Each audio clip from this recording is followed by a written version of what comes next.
ఈ మధ్యాహ్న కాల సమయంలో ఈ రీతిగా పాటలు పాడుకుంటూ మీ ఎదుకు వచ్చి ఉన్నాం.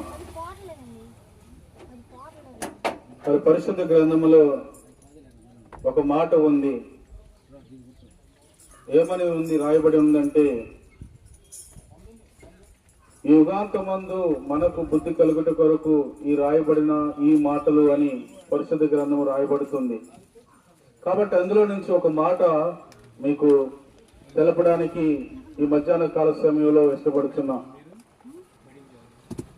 కీర్తనల గ్రంథంలో రాయబడిన మాట 32:1, తన అతిక్రమమును పరిహారము నొందినవాడు, తన పాపములు ఒప్పుకున్న నరుడు ధన్యుడు అని. అతిక్రమములను ఎవరైతే ఒప్పుకుంటారో, పాపములు ఎవరైతే ఒప్పుకుంటారో వారు ధన్యతలో ఉంటారు అని పరిశుద్ధ గ్రంథం స్పష్టంగా తెలుపబడుతుంది.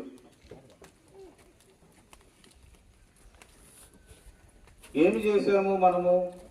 శాపము, పాపము ఏం చేశాం అని అనుకోవచ్చు. పరిశుద్ధ గ్రంథంలో ఒక వ్యక్తి అంటున్నాడు, ఒక రాజు, నేను తల్లి గర్భములో నుండి పాపములో నుండి నన్ను పుట్టినది మొదలుకొని పాపములోనే నా తల్లి గర్భములో నుండగానే పాపములోనే ఉన్నాను నేను అని స్పష్టంగా చెప్తున్నాడు. కాబట్టి ప్రతి ఒక్కరూ కూడా పాపములోనే మన యొక్క తల్లి గర్భము నుంచి ధరిస్తూ మనము ఉద్భవిస్తాం. అయితే పాపం అంటే ఏదో దొంగతనము చేస్తేనే పాపం అనుకోవచ్చు. పరిశుద్ధ గ్రంథంలో తెలుపబడుతున్న మాట ఏమిటంటే, ఆజ్ఞ అతిక్రమమే పాపం అని. దేవుడు అనేక విషయాలు ఈ లోకంలో మానవుడు ఎలా బ్రతకాలన్నది ముందుగానే చెబుతూ వచ్చాడు. అయితే దేవుడు ఏదైతే చెప్పాడో అది మానవుడు చేయలేకపోయాడు. అయితే దాని ద్వారా ఆజ్ఞ అతిక్రమించడం ద్వారా పాపం వచ్చింది. ఆ పాపము ఏం చేస్తుంది అన్నది ఆలోచన చేస్తే, పాపము వల్ల ఏమొస్తుంది అంటే మరణం వస్తుంది. పాపం వల్ల మరణము కలుగుతుంది. అందుకే సర్వ మానవాళి కూడా మరి మరణమవుతున్నారు. ఏమిటి మరణము అంటే ఆత్మీయమైన మరణం అవుతున్నారు. ఈ లోకంలో జీవించే జీవితము కొంతకాలము. అయితే మరణం అంటే ఏమిటి? ఈ యొక్క ఆత్మకు మరణము లేదు. ఆత్మ, ఈ యొక్క మాటలు ఆత్మ గురించి తెలపబడుతున్న మాటలు ఇవి. నువ్వు శారీరకంగా ఈ మాటలు శారీరకంగా చెప్పేవి, లేదంటే శారీరకంగా ధన్యతలోని గురించి చెప్పే విషయాలు కాదు. ఈ లోకంలో ధన్యత అంటే మంచి ఇల్లు, లేదంటే మంచి ఉద్యోగము, ఒక మంచి హోదా ఉన్నది ధన్యత కాదు. శాశ్వతమైనది ఉంటే ధన్యతని ఈ మధ్యాహ్న కాల సమయంలో నీతో మాట్లాడుతున్న మాట. అటు ధన్యతలో ఉండాలని మరి నీకు తెలుపుతున్న మాటలు ఇవి.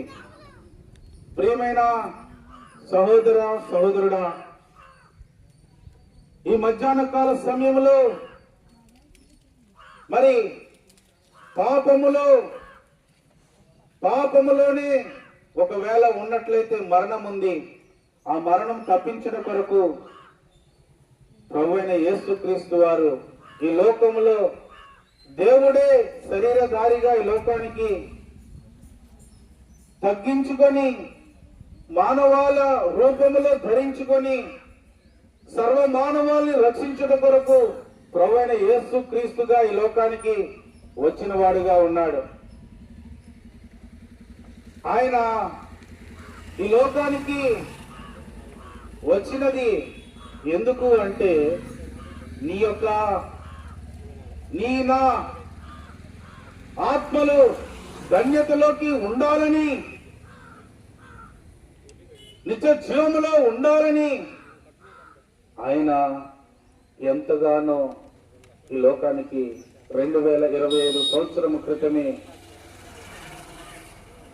ప్రపంచము యొక్క నడిబొడ్డున ఆయన పుట్టినవాడుగా ఉన్నాడు.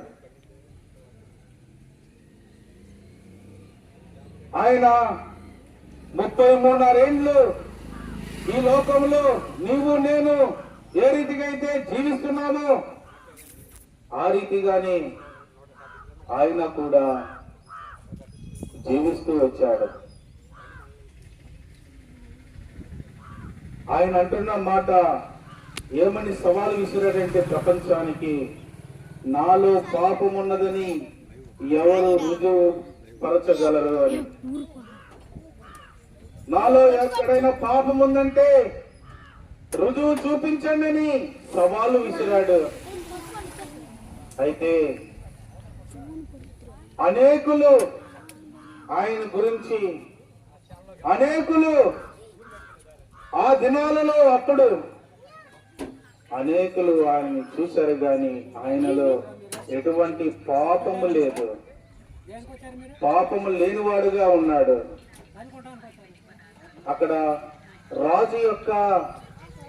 అక్కడున్న రాజు యొక్క భార్య కూడా చెప్తుంది, ఈయనలో ఎటువంటి పాపము లేదు అని. కాబట్టి లేఖనాలు కూడా స్పష్టంగా చెబుతున్నాయి, చరిత్ర కూడా ఏమని చెప్పాయి అంటే, ఒక ఇండియా టుడే బుక్ లోని 1999 సంవత్సరంలోని రాయబడిన మాట, ఇది పరిశుద్ధుని యొక్క రక్తము అని స్పష్టంగా తెలపబడుతుంది. కాబట్టి ప్రియమైన ఈ యొక్క శబ్ద తరంగం ద్వారా వినుచున్న నీవు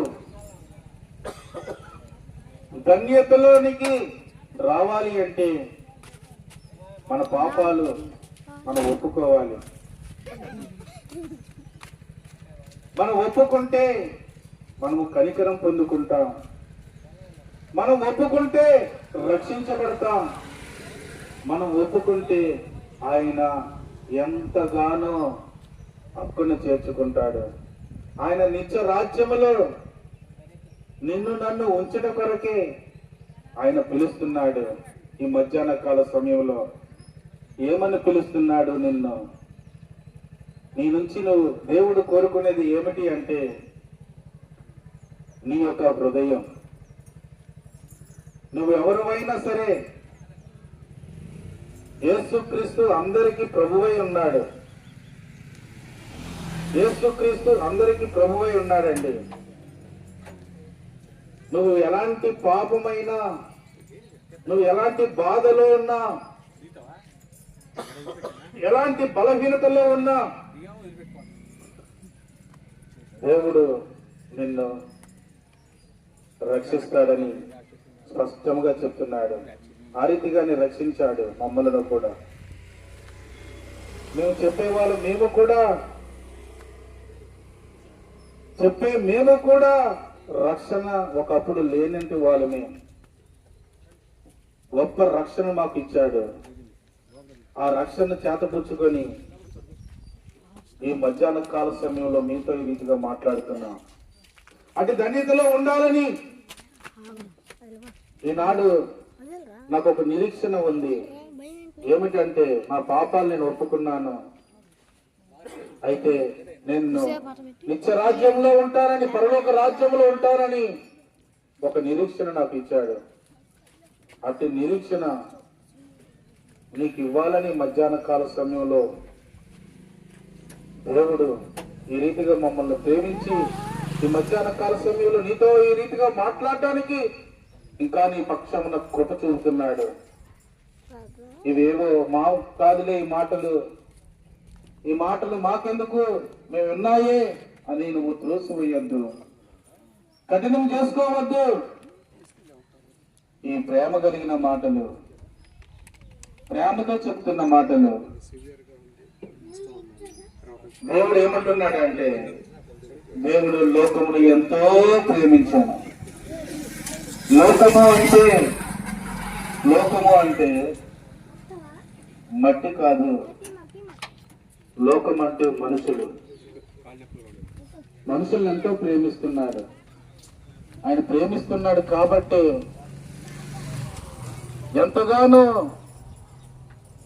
ఎంతగానో సమయానికి ప్రతిదీ ఒక్క నిమిషము కానీ మనకు గాలి ఇవ్వకపోతే మానవులు మనం ఏమవుతాం?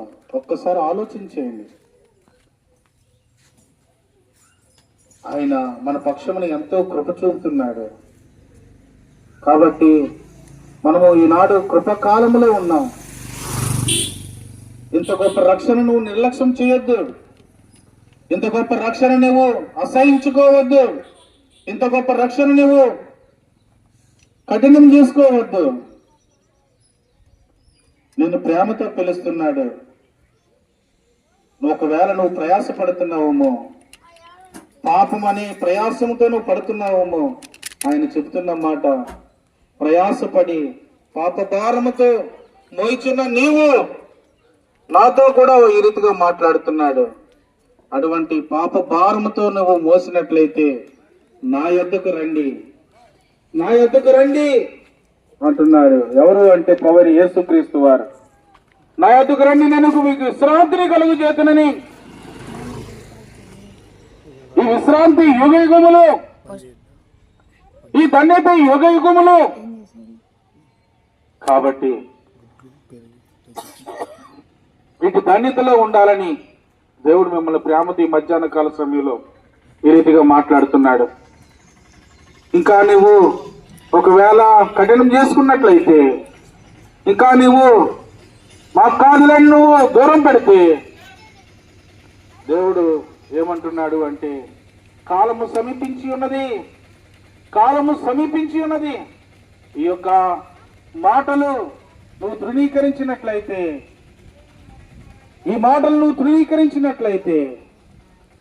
గొప్ప ఉగ్రత ఉంది. ఆ ఉగ్రతలో మనము పాలు పొందకూడదని మరొకసారి ఈ సువార్తను నమ్మి నిత్య రాజ్యములో ఆ నిత్య ధన్యతలో ఉండాలని ఈ మధ్యాహ్న కాల సమయంలో మాట్లాడుతున్నాడు. కాబట్టి నువ్వు తృణీకరించొద్దు. ఈ మాటలు ఎందుకు నమ్మకం ఉంచి విశ్వాసం ఉంచు. నీవును నీ యొక్క ఆత్మీయ జీవితము ధన్యతలో ఉంటావు, రక్షించబడతావు. అప్పుడు నిత్య రాజ్యములో ఒక గొప్ప నిరీక్షణ నీకు కలుగుతుంది. నిత్య రాజ్యములో నేను ఉంటానని ఒక నిరీక్షణ, ఒక సాక్షిగా నీవు కూడా నాలాగేనే సాక్ష్యం ఇస్తావు. నిజమే, నేను ఈనాడు ఈ లోకం విడిస్తే ఆయనలో ఉంటానని గొప్ప నిరీక్షణ ఇస్తా ఉంటది. అటు నిరీక్షణ నీకు కలగాలి అంటే, యేసయ్యా నేను పాపిని, నా పాపాలు నువ్వు కడుగు.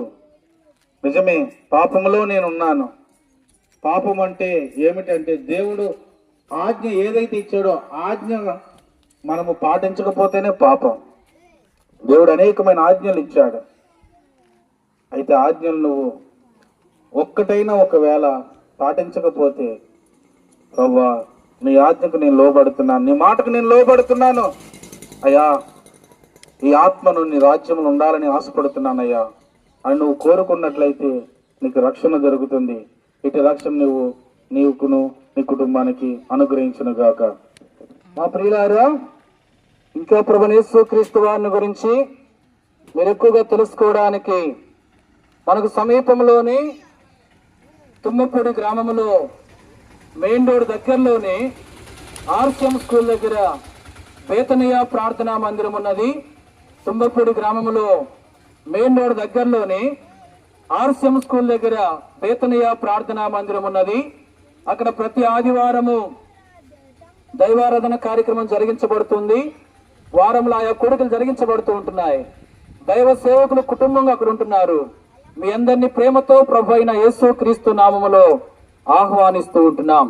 ఈ స్థలాన్ని విడిచి వెళ్ళక ముందు మీ క్షేమము కొరకు మేము ప్రార్థన చేస్తాం.